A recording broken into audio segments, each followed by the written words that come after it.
In 1970, the average American home cost about $23,000. Today, that same home, or one like it, costs over $400,000.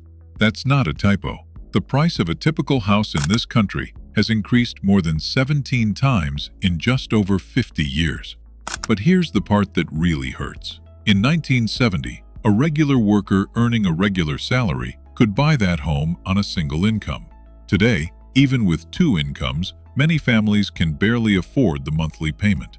So what happened? How did we go from a country where homeownership was the default to one where it feels like a luxury? This is the story of house prices in America, decade by decade, from 1970 to today. And by the end of this video, you'll see exactly how the American dream of owning a home slowly slipped out of reach for millions of people. Let's start at the beginning.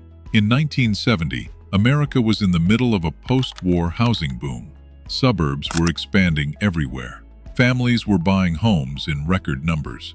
The average home price was about $23,000. That sounds unreal by today's standards, but when you adjust for inflation, it comes out to roughly $175,000 in today's money. Still far cheaper than what homes actually sell for now.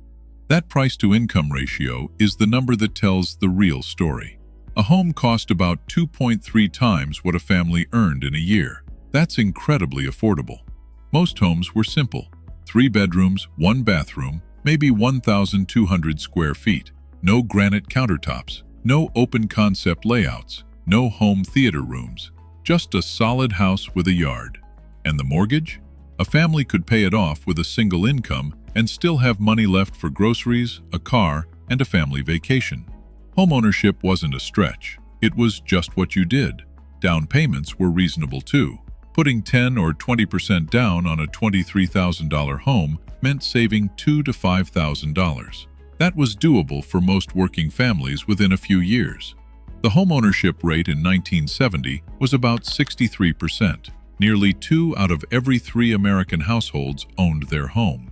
That wasn't an accident. It was built into the system through FHA loans, VA benefits, and a housing market that was designed to be accessible. By 1980, things had changed fast. Inflation had been hammering the economy for most of the 1970s. The cost of everything was climbing: food, gas, and especially housing. Home prices nearly tripled in a decade. But here's the real killer: mortgage rates. To fight inflation, the Federal Reserve jacked interest rates to historic levels. By October 1981, the average 30-year mortgage hit 18.4%. Let that sink in. 18.4%. If you bought a $64,000 home and put 10% down, your monthly payment would be over $800. On a median income, that was brutal. A lot of people simply couldn't buy. Homeownership rates dipped. Buyers who could afford it rushed in when rates dropped even slightly, and those who couldn't, they rented and waited. The 1980s taught Americans something they hadn't really thought about before. It's not just the price of the house that matters. It's the cost of borrowing the money to buy it. By 1990, the dust from the inflation crisis had settled. Mortgage rates dropped back into the 9 to 10% range. The economy was growing, and home prices resumed their steady climb. Notice the price-to-income ratio creeping up. It was 2.3 in 1970. Now it's over 4. Homes were becoming more expensive relative to what people earned, even as rates came down. The 1990s were a relatively calm decade for housing. Prices rose, but not wildly. The big story was that mortgage rates kept falling, dropping below 7% by the end of the decade. That made monthly payments more affordable, even as prices climbed. This decade also saw homes getting bigger. The average new home built in the 1990s was over 2,000 square feet. That's almost double the size of a typical 1950s house. Americans were buying more house, paying more for it, and stretching their budgets further, but it still felt manageable.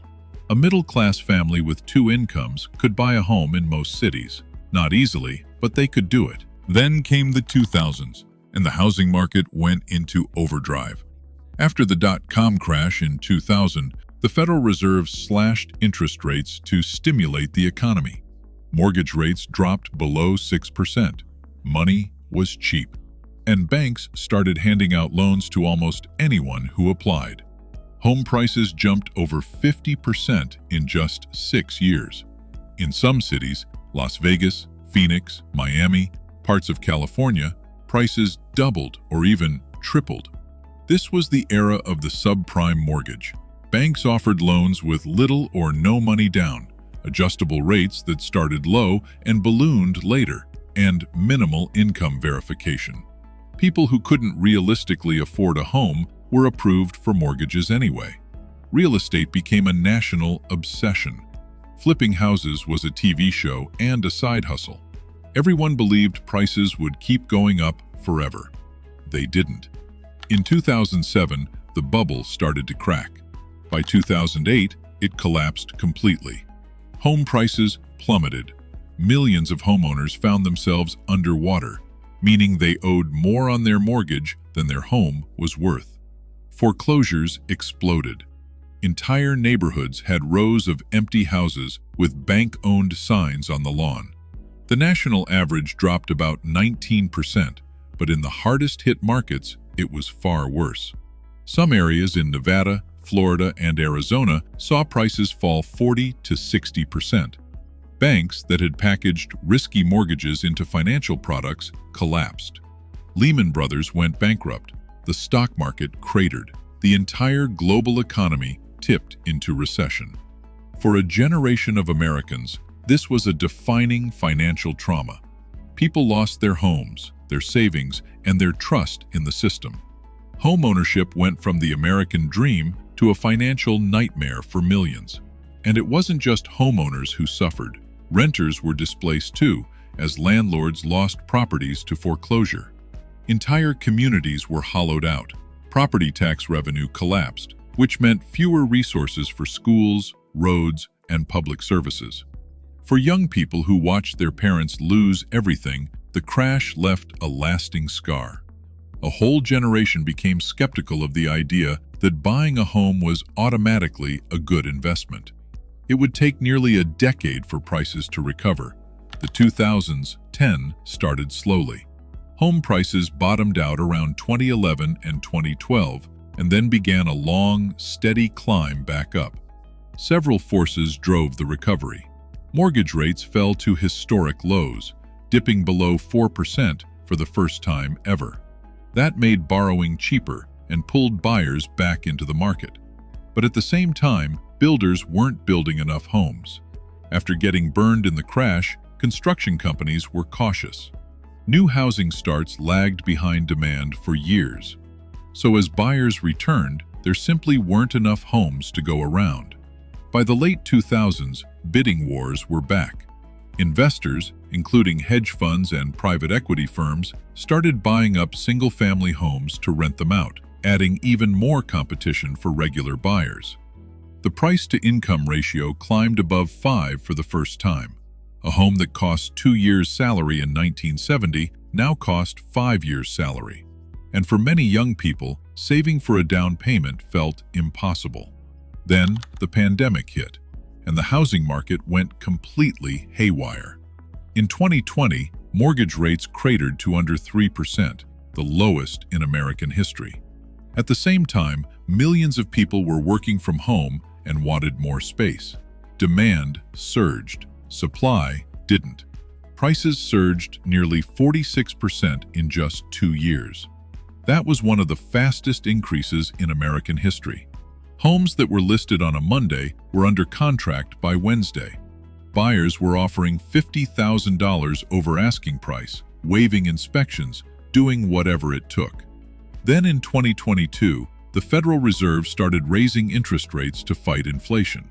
Mortgage rates shot up from 3% to nearly 8% by late 2023.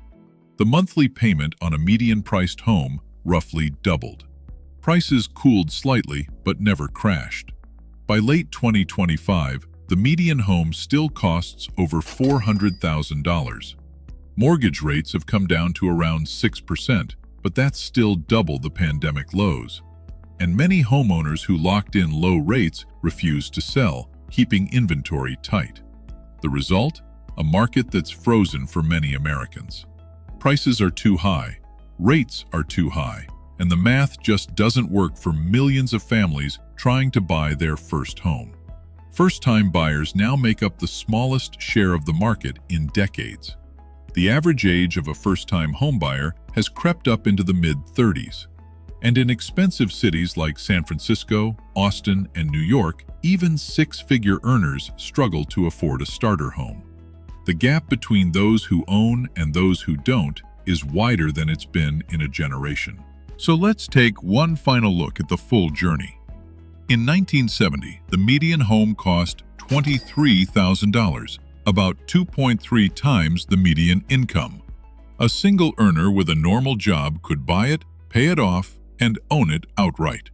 Today, the median home costs over $400,000, roughly 5 times the median household income. Even with two earners, the monthly payment can eat up a third or more of a family's take-home pay. The house itself hasn't changed that much. It's still 4 walls and a roof. What changed is everything around it: the cost of land, the cost of borrowing, the supply of homes, and the amount of money flowing into the market. 55 years ago, owning a home was the foundation of middle-class life.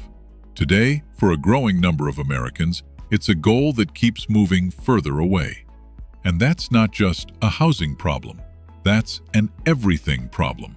Because when people can't afford a stable place to live, everything else, savings, retirement, education, family, gets harder too.